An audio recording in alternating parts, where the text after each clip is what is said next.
Hi, hello friends. Welcome to Lone Wolf. இன்னைக்கு part 4. இன்னைக்கு இந்த பார்ட்டோட எண்டிங்க்கு நம்ம வந்துடுவோம். இன்னொரு பார்ட் இருக்குன்னு சொல்லி சஸ்பென்ஸ்லாம் வைக்க மாட்டேன். ஸோ நம்பி பார்க்கலாம். ஆல்ரைட். ஸோ நேற்றுக்கு நான் என்ன சொன்னேன், இந்த காப்பி கேட் கச்சா பனியன் கேங் ஒரு வீட்டிலேருந்து எஸ்கேப் ஆகி ஓடி வராங்க. போலீஸோடைய இந்த சைரன் சவுண்டை கேட்டு ஓடி வந்து வண்டியில் ஏறிட்டு அந்த இடத்த விட்டு எஸ்கேப் ஆகிடுறாங்க. பட் போலீஸ் வந்து வேறு ஒரு விஷயமா, ரெண்டு போலீஸ் ஜீப்புங்க வேறு ஒரு விஷயமா தான் அவங்கள க்ராஸ் பண்ணி போகிறாங்க. வேற அவங்கள சேஸ் பண்ணதான் அவங்க தப்பாக நினச்சிக்கிட்டாங்க, அந்த இடத்துலேருந்து கிளம்பிடுறாங்க. இன்னொரு பக்கமாக இந்த குட்டுன்ற கேரக்டரை போலீஸ் வந்து அவர் வந்து ஃபயர் பண்ணுறாரு ஒரு போலீஸ் ஆஃபீஸரை. அந்த போலீஸ் ஆஃபீஸரை கூட்டிகிட்டு ஹாஸ்பிட்டலுக்கு போகிறாங்க. இந்த குட்டுன்ற ஆளை கூட்டிகிட்டு போலீஸ் ஸ்டேஷன் போகிறாங்க. ஓகே, போலீஸ் ஸ்டேஷன் போன உடனே இப்போ நெக்ஸ்ட் என்ன நடக்குது? இன்வெஸ்டிகேஷன். முதல்ல அந்த பையனுடைய ஒரிஜினல் நேம் என்ன அப்படின்னு கேட்குறாங்க. அந்த பையனோட ஒரிஜினல் நேம் அவர் பவன்னு சொல்கிறாரு. அதாவது குட்டுன்ற ஆள் காப்பி கேட் கேங்குடைய ஒரு மெம்பர். அவருடைய ஒரிஜினல் நேம் பவன்னு சொல்கிறாரு. அவரை போட்டு நல்லா அடித்து உண்மையை வாங்குறாங்க. இந்த மாதிரி உன்னுடைய பேலன்ஸ் இருக்கிற கேங் மெம்பர்ஸோடைய நேம்ஸ் அண்ட் டீட்டெயில்ஸ், அவங்களோட வீடு எங்கே இருக்குது எல்லாமே எங்களுக்கு இப்போ நீ சொல்லி ஆகணும் அப்படின்னு சொல்லிவிட்டு இவரும் பயந்து அட்ரஸை சொல்லிடுறாரு. இந்த அட்ரஸுக்கு போங்க, இங்கே பேலன்ஸ் இருக்கிற அந்த லேடியும் ரெண்டு ஆளுங்களும் இருப்பாங்க, அவங்கள நீங்கள் அரெஸ்ட் பண்ணிடலாம் அப்படின்னு உண்மையை சொல்லிடுறாரு. இந்த மீன்வைல் இவருடைய மொபைல் ஃபோன் வந்து அந்த ஷூட் அவுட் அப்போது போலீஸ்க்கும் அவருக்கும் நடந்த சண்டையில் மொபைல் ஃபோன் டேமேஜ் ஆகிருக்கு. அவரோட மொபைல் ஃபோனையும் போலீஸ் வந்து எடுத்து மறுபடியும் செட் பண்ணி ரெடி பண்ண பார்க்குறாங்க, அதில் ஏதாச்சும் இன்ஃபர்மேஷன் கிடைக்குதா அப்படின்னு சொல்லிட்டு. இந்த மீன்வைல் அந்த கேங் மெம்பர்ஸுடைய நேம்ஸ் என்னன்னு கேட்குறாங்க. கேட்கும்போது அவர் அந்த லேடியோட பேர், காப்பி கேட் கேங்கில் இருக்கிற மாஸ்டர் மைண்ட் அந்த லேடி, அவங்களுடைய பேர் கரிஷ்மா அப்படின்னு இவர் சொல்கிறாரு. கரிஷ்மாங்கிற அந்த நேம் சொன்ன உடனே அங்கே இருக்கிற அந்த ஐபிஎஸ் ஆஃபீஸருக்கு இமீடியட்டாக ஸ்ட்ரைக் ஆகுது. என்னென்னா, அவங்க ஒர்க் பண்ணியிருந்தாங்க இல்லையா ப்ரீவியஸாக அந்த கேஸில், அவங்க ஒரு 3 சஸ்பெக்ட்ஸோடைய நேம், பியூட்டி பார்லரில் 3 பேருக்கு மேலே அவங்களுக்கு சந்தேகம் இருந்துச்சு. 3 பேருடைய நேம்ஸை அவங்க நோட் பண்ணி வச்சுருந்தாங்க. அதில் ஒரு நேம் கரிஷ்மா. ஸோ இமீடியட்டாக அவங்க கேட்குறாங்க, அந்த கரிஷ்மான்றவங்க பியூட்டி பார்லரில் ஒர்க் பண்ணிட்டுருந்தாங்களா அப்படின்னு. ஆமாம், பியூட்டி பார்லரில் ஒர்க் பண்ணிட்டு இருந்தாங்கன்னு அவங்க சொல்கிறாங்க. ஸோ அவங்களுடைய கெஸ் வாஸ் ரைட். 3 பேரில் யாரை ட்ராக் பண்ணுறதுன்னு அவங்களுக்கு தெரியல. பட் இந்த பர்சன் வந்து கரிஷ்மான்னு சொன்ன உடனே இமீடியட்டாக அந்த ஐபிஎஸ் ஆஃபீஸர் வந்து டிசிபி கிட்ட சொல்லிடுறாங்க, கரிஷ்மான்ற பொண்ணு மேலே எனக்கும் டவுட் இருந்துச்சு, நானும் ஷார்ட் லிஸ்ட் பண்ணி வச்சுருக்கேன், இவரும் அந்த நேம் தான் சொல்கிறாரு. அவர் சொல்கிற அட்ரஸ்க்கு நம்ம இமீடியட்டாக போயிட்டு பேலன்ஸ் இருக்கிற அந்த 3 பேரை நம்ம அரெஸ்ட் பண்ணிடலாம் அப்படின்னு சொல்கிறாங்க. இமீடியட்டாக அந்த இடத்த விட்டு போலீஸ் கிளம்புறாங்க. அவர் கொடுத்த அட்ரஸுக்கு போய் அந்த பேலன்ஸ் இருக்கிற 3 பேரை பிடிக்கலான்னு. வேறஸ் இங்கே ஒரு பெரிய கன்ஃபியூஷன் நடந்துகிட்ருக்கு. ஸோ இந்த கேங் மெம்பர்ஸ்குள்ளேயே இப்போது சண்டை ஆரம்பிக்குது.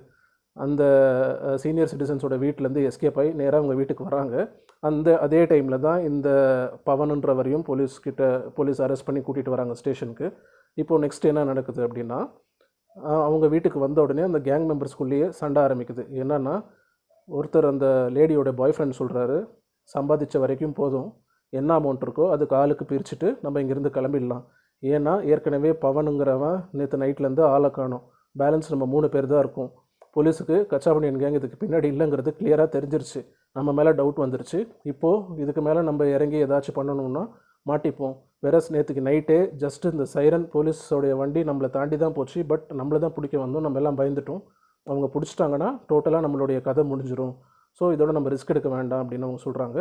வேறஸ் அந்த லேடி வந்து, இல்லை அவசரப்பட வேண்டாம், கொஞ்சம் டைம் கொடு, நம்ம மறுபடியும் அதே வீட்டுக்கு போகலாம், நல்ல வெயிட்டாக மறுபடியும் சம்பாதிச்சுட்டு வந்துடலாம், லைஃப் டைமுக்கான அமௌண்ட் அந்த வீட்டில் இருக்குது, அதை நம்ம கடைசியாக ஒரு தடவை திருடிட்டு போயிடலாம் அப்படின்னு அந்த லேடி மறுபடியும் கன்வின்ஸ் பண்ணுறாங்க. இந்த 2 பேர் கன்வின்ஸே ஆகலை. அதாவது அந்த லேடியோட பாய் ஃப்ரெண்டும் அந்த பாய் ஃப்ரெண்டோடைய அக்காவோட பையன் 2 பேர் இருக்காங்க. இல்லை நீ கேஷை பெரிய நாங்கள் கிளம்புறோன்னு சொல்லிட்டு உள்ளே போய் கேஷ் தேடுறாங்க. அந்த வீட்டில் தேடி பார்க்குறாங்க, கேஷே காணும். அரௌண்ட் 40 to 50 lakhs இந்த மொத்தமாக இந்த 4 பேருடைய அமௌண்ட்டு. கேஷ் எங்கள் வீட்டில் இல்லையே அப்படின்னு அந்த லேடி கிட்ட கேட்குறாங்க. அந்த லேடி சொல்கிறாங்க, நான் அதான் ரியல் எஸ்டேட் ஏஜென்ட் கிட்ட கொடுத்துட்டேன். அவங்க அதுக்கு முன்னாடி தான் ரியல் எஸ்டேட் ஏஜென்ட்டை பார்த்து அந்த காசை டவுன் பேமெண்ட்டாக கொடுத்துட்டாங்களே, அவங்களுக்கு ஒரு பியூட்டி பார்லர் ஓப்பன் பண்ணணும்னு சொல்லிட்டு கன்ஸ்ட்ரக்ஷனில் இருக்கிற ஒரு பில்டிங்க்கு அவங்க கொடுத்துருப்பாங்க காசு. இவங்க உடனே டென்ஷன் ஆகிடுறாங்க. உன்னுடைய பங்கு நீ கொடுத்துருந்தா ஓகே, எங்களுடைய பங்கும் எடுத்து நீ எப்படி கொடுக்கலாம், ஒழுங்காக அந்த ரியல் எஸ்டேட் ஏஜென்ட்டுடைய ஃபோன் நம்பரை கொடு, நான் போயிட்டு அந்த பணத்தை ரிட்டர்ன் வாங்கிட்டு வரேன் அப்படின்னு இவங்க சொல்கிறாங்க. பட் அந்த லேடி ஒத்துக்க மாட்டுறாங்க. அவங்க பேச சண்டை வந்துடுது. ஸோ இந்த 2 பேரும் சேர்ந்து அந்த லேடியை அடிக்க போய்ட்றாங்க. அந்த லேடியை அட்ரஸ் கொடுத்துட்றாங்க, இந்த அட்ரஸில் தான் அந்த ரியல் எஸ்டேட் ஏஜென்ட் இருப்பார், போய் அவர்கிட்ட பணத்தை வாங்கிக்கோங்க அப்படின்னு. இவங்க பணத்தை வாங்கலான்னு திரும்புகிறப்போ அங்கே இருந்த ஹேமர் சுற்றி எடுத்து அந்த லேடி முதல்ல அவங்க பாய் ஃப்ரெண்ட் அடிக்கிறாங்க. அதை காப்பாற்ற அந்த பாய் ஃப்ரெண்டோடைய அக்கா பையன் வராரு, அவருக்கும் சுற்றியில் அடி, 2 பேரையும் சுற்றியில் அடித்து அங்கேயே கொன்னுடுறாங்க. கொன்னுட்டு இமீடியட்டாக உங்களுடைய ட்ரெஸ்லாம் சேஞ்ச் பண்ணிவிட்டு அந்த வீட்டை விட்டு அவங்க எஸ்கேப் ஆகிடுறாங்க. அவங்க எஸ்கேப் ஆகி கொஞ்ச நேரத்தில் போலீஸ் அங்கே வராங்க. வந்து வீட்டுடைய கதவை ஓப்பன் பண்ணி பார்த்தா உள்ளே 2 பேர் செத்து கிடக்குறாங்க. அவங்களுக்கு ஒன்றுமே புரியல. இமீடியட்டாக அந்த வீட்டோட ஓனரை கூப்பிட்றாங்க. கூப்பிட்டு அவர்கிட்ட இன்வெஸ்டிகேட் பண்ணுறாங்க. இந்த 3 பேர் யாருன்னு உங்களுக்கு தெரியுமா? உங்களை என்ன பேசிஸில் இவங்களுக்கு நீங்கள் வீடு வாடகைக்கு கொடுத்தீங்க அப்படின்னு. இல்லை, இவங்கெல்லாம் வந்து கிரிமினல்ஸ்ன்னு எனக்கு தெரியாது அப்படின்னு அவர் மறுபடியும் சொல்கிறாரு. ஹவுஸ் அக்ரிமெண்ட் இருக்கா அது எதுன்னு விசாரிச்சுட்டே இருக்காங்க. விசாரிச்சுட்டே இருக்கும்போது அந்த டிசிபிக்கு ஒரு கால் வருது. அதாவது அந்த கரிஷ்மாங்கிற லேடியோட மொபைல் ஃபோன் இப்போது ஆஃபில் இருக்குது. பட் ஆனில் இருந்தப்போ அந்த ஃபோனுடைய நம்பரை வச்சு அவங்க இன்வெஸ்டிகேட் பண்ணியிருக்காங்க. சிம் கார்டு யார் பேரில் இருக்குது, யார் பேரில் வாங்கியிருக்காங்க என்னன்னு. ஸோ அந்த டிசிபிக்கு போலீஸ் ஸ்டேஷன்லேருந்து ஃபோன் பண்ணி சொல்கிறாங்க, இந்த மாதிரி இந்த பொண்ணுடைய பேர் கரிஷ்மான்னு நீங்கள் சொல்கிறீங்க, பட் ஆக்சுவல் நேமு லதான்னு இருக்குது, லதா சோலாங்கி அப்படின்னு இருக்குது, கரிஷ்மா இல்லை அப்படின்னு. சரி, லதா சோலங்கியோடைய அட்ரஸ் என்ன அப்படின்னு கேட்டால் காசியாபாதுங்கிற ஊரில் அந்த நம்பர் வாங்கியிருக்காங்க. ஓகே, இப்போது இமீடியட்டாக அந்த ஊருக்கு நம்ம போகலாம். என்ன அட்ரஸ் கொடுத்துருக்காங்களோ அந்த அட்ரஸில் போயிட்டு நம்ம செக் பண்ணலாம். ஸோ இங்கேருந்து கிளம்பி டெல்லியிலேருந்து கிளம்பி சொந்த ஊருக்கு அவங்க எஸ்கேப் ஆகிட்டாங்களா அப்படின்னு ஒரு டவுட் போலீஸ்க்கு. இமீடியட்டாக இங்கேருந்து போலீஸ் ஃபோர்ஸ் கிளம்பி காசியாபாதுக்கு போகுது. ஸோ இப்போ டிசிபி ஃபுல் ஃபோர்ஸோட அந்த காசியாபாத்தில் இருக்கிற லொக்கேஷனுக்கு போய் கதவை தட்டுறாங்க. ஏன் ஃபுல் ஃபோர்ஸோட போகிறாங்கன்னா, this lady is deadly. Because அவங்க நிறைய கொலைகள் பண்ணியிருக்காங்க. அங்கே ஒரு ஷூட் அவுட்க்கான பாசிபிலிட்டி இருக்குது. அதுக்கேற்ற மாதிரி ஃபுல்லாக ப்ரிப்பேர் பண்ணிவிட்டு ஃபுல் போலீஸ் ஃபோர்ஸோடு போயிட்டு அந்த வீட்டுடைய கதவை தட்டுறாங்க. அந்த வீட்டை ஒரு ஆள் ஓப்பன் பண்ணுறாரு, டோர் ஓப்பன் பண்ணுறாரு. அவர் ஒரு 35 to 40 years ஆஃப் ஏஜில் இருக்கார். ஸோ இந்த போலீஸ் டிசிபி உள்ளே போய் வீட்டை ஃபுல்லாக செக் பண்ணுறாங்க, அந்த லேடி இருக்காங்களான்னு. லேடி இல்லை. ஸோ ஃபஸ்ட்டு அந்த பர்சன்கிட்ட கேட்குறாங்க, நீங்கள் யாருன்னு. அந்த பர்சன் சொல்கிறாரு, நான் தான் இந்த லதா சோலங்கியோட ஹஸ்பண்ட் அப்படின்னு சொல்கிறாரு. ஓகே, உங்களுடைய நேம் என்ன அப்படின்னு கேட்குறாங்க. ஃபஸ்ட்டு அது லதா சோலங்கி கிடையாது. ஃபோட்டோவை காட்டுறாங்க. இந்த லேடி பேர் பிரியங்கா சோலங்கி தானே. இப்போது லதா சோலங்கி தான் உங்களுடைய ஒரிஜினல் நேமில் எங்களுக்கு இன்ஃபர்மேஷன் வந்திருக்கு. இது யார் அப்படின்னு அவங்க அந்த ஃபோட்டோகிராஃப் காட்டுறாங்க. ஃபோட்டோ பார்த்த உடனே, ஆமாம், இந்த லேடி பேர் லதா சோலங்கி தான், கரிஷ்மா கிடையாது அப்படின்னு அவங்க சொல்கிறாங்க. ஓகே, இந்த லேடிக்கு நீங்கள் யார் அப்படின்னு கேட்டால், இது என்னுடைய ஹஸ்பண்ட், நான் உங்களுடைய ஹஸ்பண்ட் அப்படின்னு அவர் சொல்கிறாரு. அவருடைய நேமும் சோலாங்கி அப்படின்னு முடியுது. அவர் பக்கத்தில் ஒரு 4 வயசு குழந்தை இருக்குது. இந்த குழந்தை யாருதுன்னு கேட்டால், எங்களுக்கு பிறந்த குழந்தை தான் இவன் அப்படின்னு அவர் சொல்கிறாங்க. சரி, இப்போது இந்த லேடி, அதாவது லதா சோலங்கி எங்கே அப்படின்னு கேட்குறாங்க. அவங்க வீட்டை விட்டு போய் ஒரு 6 months ஆகுது அப்படின்னு அவர் சொல்கிறாரு. சரி, இந்த லேடியோட கேரக்டர் பற்றி அவங்க கேட்குறாங்க. கேட்கும் போதே அவங்களுடைய ஹஸ்பண்ட் சொல்கிறாரு, இந்த லேடி வந்து எப்போவுமே ரொம்ப பணத்தாசை ரொம்ப அதிகம், எப்போவுமே தான் தகுதிக்கு மீறின விஷயங்களுக்கு தான் அவங்க ஆசைப்படுவாங்க. அதனாலேயே எனக்கும் அவங்களுக்கும் நிறைய சண்டை வரும். அதனால தான் அவங்க வீட்டை விட்டும் போயிட்டாங்க. அவங்களுக்கு ஏதாச்சும் அஃபேர்ஸ் இருக்கான்னு கேட்டிருக்காங்க. நான் என்ன சொல்கிறது, அவள் அப்படி தான், பணத்துக்காக எது வேணாலும் செய்வாங்க அப்படின்னு அவங்க ஹஸ்பண்ட் திட்டுறாரு அந்த லேடியை. நெக்ஸ்ட்டு, இப்போது இந்த லேடி எங்கே இருக்காங்கன்னு தெரியுமா அப்படின்னு கேட்டால், அவங்க ஒரு பியூட்டி பார்லரில் ஒர்க் பண்ணுறது அவங்க சொல்கிறாங்க. ஓ, பியூட்டி பார்லரா, ஓகே, எந்த பியூட்டி பார்லர் அப்படின்னு கேட்டால், டெல்லியில் ஒரு லொக்கேஷன், ஒரு பியூட்டி பார்லர் நேம் சொல்கிறாரு. ஒரு பாட்டா ஷோரூமுக்கு பக்கத்தில் இருக்க அந்த பியூட்டி பார்லர், கடைசியாக அவங்க தான் ஒர்க் பண்ணிகிட்ருக்கான்னு எனக்கு தெரிய வந்தது அப்படின்னு இவர் சொல்கிறாரு. இம்மிடியேட்டாக அந்த அட்ரஸுக்கு இந்த போலீஸ் கிளம்பி போகிறாங்க. ஸோ போலீஸ் இப்போது அந்த பியூட்டி பார்லருடைய அட்ரஸை வாங்கிட்டு இம்மிடியேட்டாக அந்த இடத்துக்கு போயிட்டுருக்காங்க. இந்த மீன்வேல் சைமல்டேனியஸாக இந்த காப்பி கேட் கில்லர், அதாவது லதா, இவங்க என்ன பண்ணுறாங்க அப்படின்னா, தனியாக ஒரு வீட்டில் இருக்காங்க. வீட்டுக்குள்ளே போயிட்டு ஆல்கோஹால் பாட்டில் இருக்குது, ஆல்கோஹால் குடிச்சிட்டு சாப்பிட்றாங்க. அந்த வீட்டில் அவங்க மட்டும்தான் இருக்காங்க. சரி, அது ஒரு பக்கம். இப்போது இந்த போலீஸ் டீம் என்ன பண்ணுறாங்க, டெல்லியில் இருக்கிற அந்த பியூட்டி பார்லருக்கு போகிறாங்க. போயிட்டு இந்த லதான்றவங்களை பற்றி விசாரிக்கிறாங்க. அங்கே பியூட்டி பார்லரில் அந்த ஓனர் இருக்காங்க. ஓனர்கிட்ட இவங்களோட ஃபோட்டோ காமிச்சு கேட்குறாங்க, இவங்க யாருன்னு தெரியுமானா. ஆமாம், இவங்க பேர் லதா, என்கிட்ட தான் ஒர்க் பண்ணிகிட்டு இருந்தாங்க, பட் இவங்க வேலையை விட்டு 6 months ஆச்சு அப்படின்னாங்க. இது 6 months ஆகிடுச்சா, என்ன ரீசன் அப்படின்னு சொன்னாங்களா அப்படின்னு கேட்குறாங்க. இல்லை, இந்த ஃபீல்டில் it's very common, better job கிடச்சா விட்டுருவாங்க அப்படின்னாங்க. ஓகே, நீங்கள் உங்கள் எம்ப்ளாயிஸ் எல்லாம் எப்படி பார்த்துப்பீங்க அப்படின்னா, நான் எம்ப்ளாயிஸை ரொம்ப நல்ல விதமாக தான் பார்த்துப்பேன், ப்ரொஃபஷ்னலி ரொம்ப சாஃப்டாக தான் இருப்பேன் அவங்கக்கிட்ட அப்படின்னு சொல்கிறாங்க. அந்த பியூட்டி பார்லரோட ஓனரோட நேம் என்னன்னு கேட்குறாங்க. அந்த ஓனருடைய நேம் கரிஷ்மா. ஸோ இப்போ புரியுதா எதுக்கு இவங்க கரிஷ்மான்னு பேர் வச்சுட்டு சுற்றிட்டு இருந்தாங்கன்னு. அங்கே இருக்கிற எல்லா எம்ப்ளாயீஸும் இந்த கரிஷ்மான்ற அவங்களுடைய ஸ்டைலை தான் காப்பி பண்ணுவாங்க அப்படின்னா அந்த ஓனரே சொல்கிறாங்க. அதுலேயும் இந்த லதான்ற லேடி கரிஷ்மாவுடைய ஃபுல் ஸ்டைலு, ஹேர் ஸ்டைல், அவங்களுடைய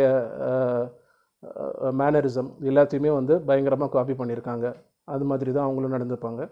ஸோ இந்த டிசிபி அப்போ அவங்கக்கிட்ட சொல்கிறாங்க, உங்களுடைய பேரை தான் அவங்க வந்து டெல்லிக்கு வந்துட்ட அப்புறமா அவங்களுடைய ஐடென்டிட்டியாக மாற்றிக்கிட்டாங்க. தான் பேர் தான் கரிஷ்மான்னு சொல்லிட்டு போகிற இடத்துலலாம் அவங்க சொல்லிட்டு சுற்றிட்டு இருந்திருக்காங்க அப்படின்னு. உடனே அந்த பியூட்டி பார்லரோட ஓனர் ஷாக் ஆகிறாங்க. இது இந்த பொண்ணு மட்டும் இல்லை, இங்கே இருக்கிற மற்ற எம்ப்ளாயீஸும் அதே தான் பண்ணுறாங்க, என்னுடைய ஸ்டைலை தான் அவங்க நிறைய காப்பி பண்ணுறாங்க அப்படின்னு சொல்லிட்டு அவங்க ஷாக் ஆகிடுறாங்க. இப்போ டிசிபி பயங்கர கன்ஃபியூஷன். நெக்ஸ்ட்டு நம்ம என்ன பண்ணுறதுன்னு தெரியல. ஏன்னா இந்த கடைசி க்ளூ இது தான். இந்த பியூட்டி பார்லர்லேயும் அந்த லேடி ஒர்க் பண்ணல, அந்த லேடியோட ஃபோனும் ஸ்விட்ச் ஆஃபில் இருக்குது. எங்கே போய் எப்படி ட்ரேஸ் பண்ணுறது என்னன்னு தெரியல. அவங்களுடைய கூட்டாளிங்களும் இறந்துட்டாங்க, ஒருத்தன் மட்டும்தான் உள்ளே இருக்கான், அவன் கொடுத்த இன்ஃபர்மேஷன் வச்சு இவ்வளோ தூரம் தான் போக முடிஞ்சது அப்படின்னு. இம்மிடியேட்டாக அங்கேருந்து கிளம்பி அவங்களுடைய ஆஃபீஸர் ஒருத்தர் இந்த குட்டுன்ற பவன் ஷூட் பண்ணார்ல, ஹாஸ்பிட்டலுக்கு போகிறாங்க. அந்த டிசிபி போயிட்டு அந்த பர்சனை பார்க்குறாங்க. அந்த போலீஸ் ஆஃபீஸர் நல்லா தான் இருக்கார், இப்போது எந்திரிச்சு உட்காந்துட்ருக்காரு. அவங்கக்கிட்ட பேசுகிறாங்க, இந்த ப்ராப்ளம்ஸ் எல்லாம் அவங்கக்கிட்ட டிஸ்கஸ் பண்ணுறாங்க.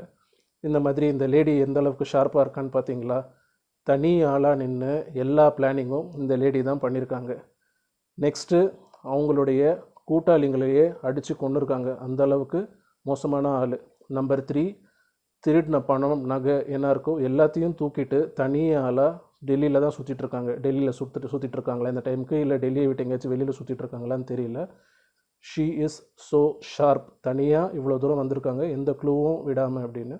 அண்ட் 4, ஊரில் அவங்களுடைய ஹஸ்பண்டை விடுங்க, அவங்களுக்கு ஒரு சின்ன பையன் இருக்கான், அந்த லேடிக்கு 4-4.5 வயசு தான் இருக்கும். அந்த பையன் கூட வேண்டாம் அப்படின்னு சொல்லிட்டு செல்ஃபிஷாக தன்னை பற்றி மட்டும்தான் அந்த லேடிக்கு ஆசை இருக்குது. ஆசை கூட இல்லை, பேராசை இருக்குது. ஸோ யாரை பற்றியுமே கவலை இல்லை, தான் நல்லா இருக்கணும், அதுக்கு நம்ம எனி எக்ஸ்டென்ட் நம்ம போகணும் அப்படிங்கிறது தான். She wants to get richer very quickly, எவ்வளோ சீக்கிரம் முடியுதோ பணக்காரி ஆகிடணுங்கிறது தான் அந்த லேடியோட ஒரே இன்டென்ஷனாக இருக்குது. வெரி பேட் அப்படின்னு அவங்க சொல்லி ரொம்ப ஃபீல் பண்ணிகிட்ருக்காங்க. ப்ளஸ் அவங்களுடைய ஆஃபீஸர் சொல்கிறாங்க, ஏதாச்சும் ஒரு க்ளூ எங்கேயாச்சும் நமக்கு கிடைக்கும் மேம், கண்டிப்பாக அவங்க ஏதாச்சும் ஒரு க்ளூ விட்டுட்டு போயிருப்பாங்க, நம்ம இன்னொரு வாட்டி நல்லா யோசித்து பார்க்கணும் அப்படின்னு. உடனே இந்த டிசிபிக்கு ஒரு தாட் வருது, ஸ்ட்ரைக் ஆகுது அவங்க மைண்டில். அந்த லேடியோடைய ஃபோன் கால்ஸ் எடுத்து நம்ம செக் பண்ணி பார்க்கலாம், ஏதாச்சும் அதில் க்ளூ கிடைக்குதா அப்படின்னு. இமீடியட்டாக அவங்களுடைய டீம் மெம்பர்ஸ்க்கு ஃபோன் பண்ணி அந்த டெக்னிக்கல் டீமை கனெக்ட் பண்ண சொல்லி அவங்கக்கிட்ட பேசுகிறாங்க. இந்த மாதிரி அந்த லதாங்கிறவங்களுடைய ஃபோன் கால்ஸ் எடுங்க, அதில் ஏதாச்சும் இன்ட்ரெஸ்டிங் நம்பர்ஸ் ஏதாச்சும் க்ளூ கிடச்சா நமக்கு சொல்லுங்கள் அப்படின்னு. 5 மினிட்ஸில் கால் பேக் வருது. அவர் என்ன சொல்கிறாரு, அந்த ஃபோனில் வந்து அவங்களுடைய கேங் மெம்பர்ஸ்குள்ளே தான் மேம் பேசியிருக்காங்க, அந்த டோட்டல் 4 பேரில் இவங்க அந்த 3 பேருக்குள்ளே தான் பேசியிருக்காங்க. டெய்லி 10 to 11 வந்து லாண்ட்ரிக்காரர்கிட்ட பேசியிருக்காங்க, அவங்களும் பேசியிருக்காங்க. அவங்களோட கேங் மெம்பர்ஸும் அதே லாண்ட்ரிக்கான பர்சன் கிட்ட தான் பேசியிருக்காங்க அவங்களும். So nothing suspicious.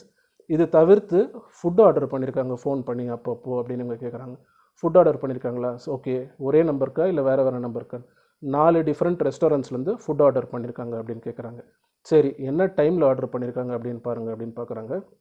ஸோ இந்த பாஸ்ட் 1 week 10 days என்னென்ன டைமுக்கு அவங்க கால் பண்ணியிருக்காங்கன்னு பார்க்குறாங்க.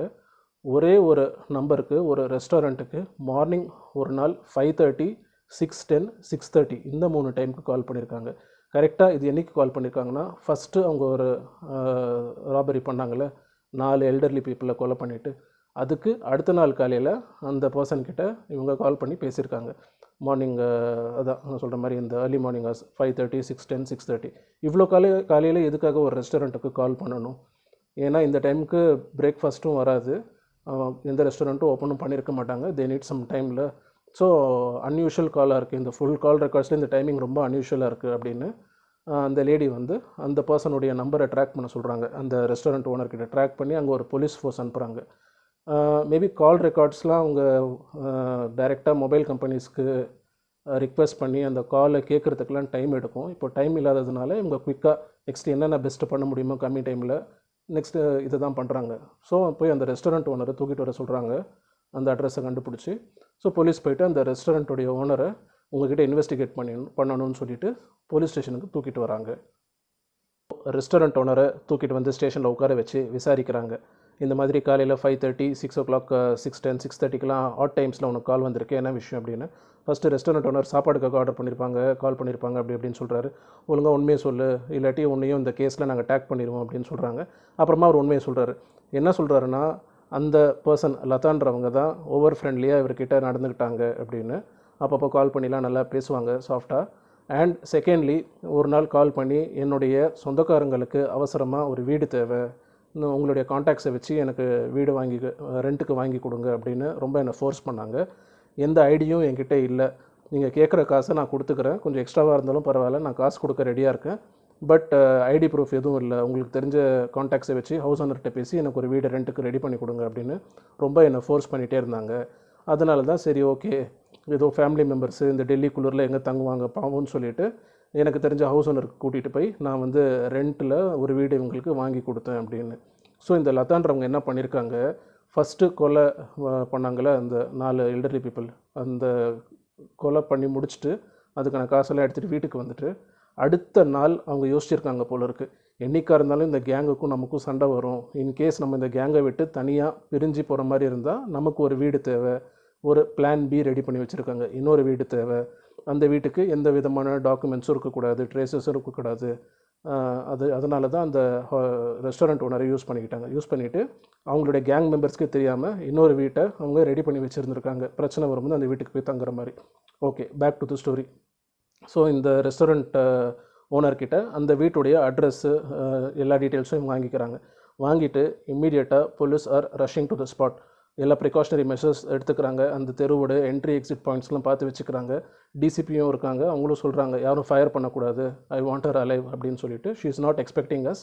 ஸோ அந்த நம்ம ஆப்பர்ச்சுனிட்டியாக யூஸ் பண்ணி அவங்கள நம்ம பிடிச்சிடணும், இந்த வாட்டி மிஸ் ஆகக்கூடாதுன்னு எல்லா பக்கமும் சரவுண்ட் பண்ணி கரெக்டாக போயிட்டு அந்த வீட்டு கதவை தட்டுறாங்க. வெளியில் நாய் குலைக்கிற சத்தம் வந்தோடனே அந்த வீட்டுக்குள்ளே இருக்கிற அந்த கில்லர், இந்த லேடி லதா, உஷாராயிட்டு மொட்டை மாடிக்கு போயிட்டு பக்கத்து பில்டிங்ஸ் தானே எல்லாம், பக்கத்து பில்டிங்ஸில் ஜம்ப் பண்ணி வேறு வீட்டுக்காக போய் எஸ்கேப் ஆக பார்க்குறாங்க.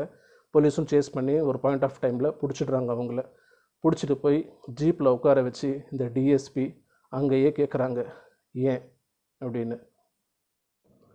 ஸோ நெக்ஸ்ட் இந்த கல்பிரேட்டை ஜீப்பில் உட்கார வச்சு டிசிபி ஏன் ரீசன் சொல்லு, எதுக்கு இத்தனை கொலைகளை செஞ்ச அப்படின்னு கேட்குறாங்க.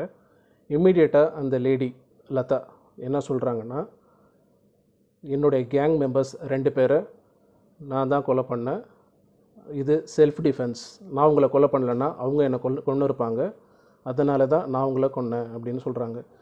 சரி, உன்னுடைய கேங் மெம்பர்ஸை விடு, மற்ற 8 பேரை எதுக்கு கொலை பண்ண அப்படின்னு கேட்குறாங்க. அவங்க பாருங்கள், she is playing very smart. இந்த லதான்றவங்க பேலன்ஸ் இருக்கிற 8 பேரை நான் கொலை பண்ணல, அந்த she is trying to put the blame on the dead people, அவங்களுடைய கேங் மெம்பர்ஸ் இறந்துட்டாங்களே அவங்க கொலை பண்ணிட்டாங்கன்ற மாதிரி அவங்க இன்டைரக்டாக சொல்கிறாங்க. பிகாஸ் அவங்க அந்த குற்றத்தை ஒத்துக்கிட்டாங்கன்னா நெக்ஸ்ட்டு என்ன நடக்குன்றது தெரியும்.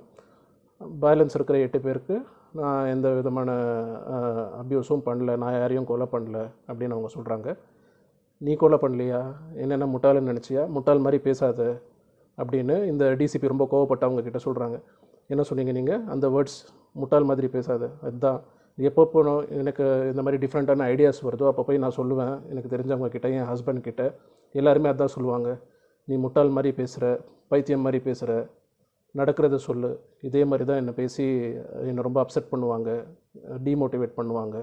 இன்ஃபேக்ட் இறந்து போன இந்த லேடிஸ் எல்லாம் இருக்காங்களே அவங்களுக்கெல்லாம் நான் என்னுடைய பெஸ்ட் சர்வீஸ் கொடுத்துருக்கேன். அவங்க வீட்டுக்கு போய் நல்ல ஃபேஷியல், ப்ளீச் இதெல்லாம் பண்ணியிருக்கேன். பண்ணும்போது என்னுடைய ஐடியாவும் சொல்லியிருக்கேன், நானும் சொந்தமாக பியூட்டி பார்லர் ஓப்பன் பண்ணணும் அப்படிங்கிற ஒரு ஐடியா வச்சுருக்கேன்னு சொல்லியிருக்கேன். அவங்கெல்லாம் நல்ல பிக் ஷாட்ஸ், நினச்சா ஹெல்ப் பண்ணியிருக்கலாம், பட் யாருமே எனக்கு ஹெல்ப் பண்ணல. ஃபஸ்ட்டு அவங்க இனிஷியல் என்ன சொன்னாங்க, ஹெல்ப் பண்ணுறேன் அப்படின்னு சொன்னாங்க. சரி, நானும் சந்தோஷமாக இருந்தேன். டைம் வரும்போது ஹெல்ப் கேட்டேன், இதே வார்த்தை தான் அவங்களும் சொன்னாங்க, முட்டாள் மாதிரி பேசாத, பைத்தியம் மாதிரி பேசாத, நடக்கிறத பேசு அப்படின்னு சொன்னாங்க. சொல்லி என்னை ரொம்ப கோவப்படுத்தினாங்க. மேம், இது டெல்லி, இங்கே கேட்டால் எதுவும் கிடைக்காது, பிடுங்கினா தான் கிடைக்கும் அப்படின்னு இந்த லேடி சொல்கிறாங்க. மறுபடியும் இந்த டிசிபி கேட்குறாங்க, உனக்கு கொஞ்சம் கூட மனசாட்சியே கிடையாதா, இதெல்லாம் ஓகே, உன்னுடைய குழந்தை வெறும் 4 வயசு தான், இந்த குழந்தைய விட்டுட்டு நீங்கள் வந்திருக்கிய, உன்னை பற்றி மட்டுமே யோசிச்சிருக்கிய அப்படின்னு. உடனே அந்த லேடி சொல்கிறாங்க, எனக்கு உங்களை மாதிரி ஒரு லைஃப் வாழணும், லைஃப் லாங் எனக்கு கிச்சனில் சாப்பாடு ப்ரிப்பேர் பண்ணிகிட்டே உட்காரணுங்கிற ஆசைலாம் கிடையாது, எனக்கு ஒரு நல்ல லைஃப் வாழணும், அதனால தான் நான் விட்டுட்டு வந்திருக்கேன். அதுவும் இல்லாமல் யாரும் என்கிட்ட கேட்கல உனக்கு குழந்தை வேணுமா வேண்டாமான்னு, என் ஹஸ்பண்ட் குழந்தை கொடுத்துட்டான், அதுக்கு நான் பொறுப்பாக முடியாது. இன்ஃபேக்ட் உங்களுக்கு அவ்வளோ அக்கறை இருந்தால் என் குழந்தைய நீங்களே வளர்த்துக்கோங்க அப்படின்னு அவங்க சொல்கிறாங்க. இதெல்லாம் கேட்டு அந்த டிசிபி டென்ஷன் ஆகி ஜீப்பை விட்டு இறங்கி போயிடுறாங்க. நெக்ஸ்ட் என்ன, இந்த லேடியை கஸ்டடியில் எடுத்துக்கிறாங்க டிசிபி. இமீடியட்டாக அவங்களுடைய ஸ்டேஷனுக்கு கூட்டிகிட்டு போகிறாங்க. நெக்ஸ்ட் ப்ரொசீஜர்ஸ் என்ன, மேஜிஸ்ட்ரேட் கிட்ட கொண்டு போய் அவங்கள ஒப்படைக்கணும், அவங்களுடைய ஸ்டேட்மெண்ட் வாங்கணும். அந்த விஷயங்கள்லாம் அவங்களுடைய ஆஃபீஸர்ஸ் கிட்ட சொல்லிடுறாங்க. சொல்லிவிட்டு இமீடியட்டாக ப்ரெஸ்ஸை கூப்பிட்டு ப்ரெஸ்ஸுக்கிட்டேயும் ஓப்பனாக ஸ்டேட்மெண்ட் கொடுத்துட்றாங்க. இந்த மாதிரி இதுக்கு பின்னாடி இருந்தது 4 பேர், 2 பேர் இறந்துட்டாங்க, மிச்சம் 2 பேர் எங்கள் கஸ்டடியில் தான் இருக்காங்க. அவங்ககிட்ட பேசிட்ட அப்புறமா அஃபிஷியல் ஸ்டேட்மெண்ட்டை நான் ரிலீஸ் பண்ணுறேன் அப்படின்னு சொல்லிட்டு போய்ட்றாங்க. பாதிக்கப்பட்டவங்களுடைய ஃபேமிலிஸ்க்கு எல்லாமே கால் பண்ணி இந்த டிசிபிஏ பர்சனலாக சொல்லிடுறாங்க, இந்த மாதிரி நாங்கள் கல்பிரிட்டை பிடிச்சிட்டோம். அவங்க வந்து ஷி வாஸ் அ பியூட்டிஷியன். உங்கள் அம்மா போயிட்டு இருந்த பியூட்டி பார்லரில் அவங்க ஒர்க் பண்ணிகிட்டு இருந்திருக்காங்க. அங்கேருந்து தான் அவங்க அப்படியே ஃபாலோ அப் பண்ணி ஒரு மர்டரையும் எக்ஸிக்யூட் பண்ணியிருக்காங்க அப்படின்னு சொல்லிடுறாங்க. இந்த மீன் வாயில் டிசிபியோடைய சீனியர் அவங்களுக்கு கால் பண்ணுறாரு. கால் பண்ணிவிட்டு, நியூஸ் பார்த்தேன், I'm happy for you, there is a good news and a bad news. Good news என்னென்னா, you have been promoted as a DAG அப்படின்னு சொல்கிறாரு. பேட் நியூஸ், ட்ரான்ஸ்ஃபர் பண்ணியிருக்காங்க உங்களை, இம்மிடியட்டாக நீங்கள் வேறு இடத்துக்கு போகணும் அப்படின்னு சொல்கிறாரு. ரீசன் அதுதான் சொல்கிறாரு, ஆர்டர்ஸ் டிசோபே பண்ணதுக்காக ட்ரான்ஸ்ஃபர் கொடுத்துருக்காங்க, குட் ஒர்க்காக ப்ரமோஷனும் கொடுத்துருக்காங்க. Courage comes at a price அப்படின்னு சொல்லிட்டு முடிச்சிடுறாங்க. ஓகே, ஐ ஹோப் இந்த 4 பார்ட்டும் இன்ட்ரெஸ்டிங்காக இருந்தது அப்படின்னு. And again once again my sincere apologies for the lengthy videos. எங்கேயுமே கட் பண்ண முடியல, கட் பண்ணால் அந்த கண்டினியூட்டி மிஸ் ஆயிரும். அதனால் முடிஞ்ச வரைக்கும் கிறிஸ்பாக எவ்வளோ ஷார்ட்டாக சொல்ல முடியுமோ, இது ஷார்ட்டாக ஒரு வீடியோவும் 18 மினிட்ஸ் அப்படின்னு சொல்கிறீங்களா, எவ்வளோ சீக்கிரமாக முடியுதோ நான் நரேட் பண்ணியிருக்கேன்னு நம்புகிறேன். I hope you like this story. வேறு என்ன, லைக் பண்ணுங்கள், ஷேர் பண்ணுங்கள், வீடியோ பிடிச்சிருந்தா கண்டிப்பாக சப்ஸ்கிரைப் பண்ணுங்கள். மறுபடியும் ஒரு சூப்பரான வீடியோவில் உங்களை நான் மீட் பண்ணுறேன். Until then, bye, keep supporting and take care.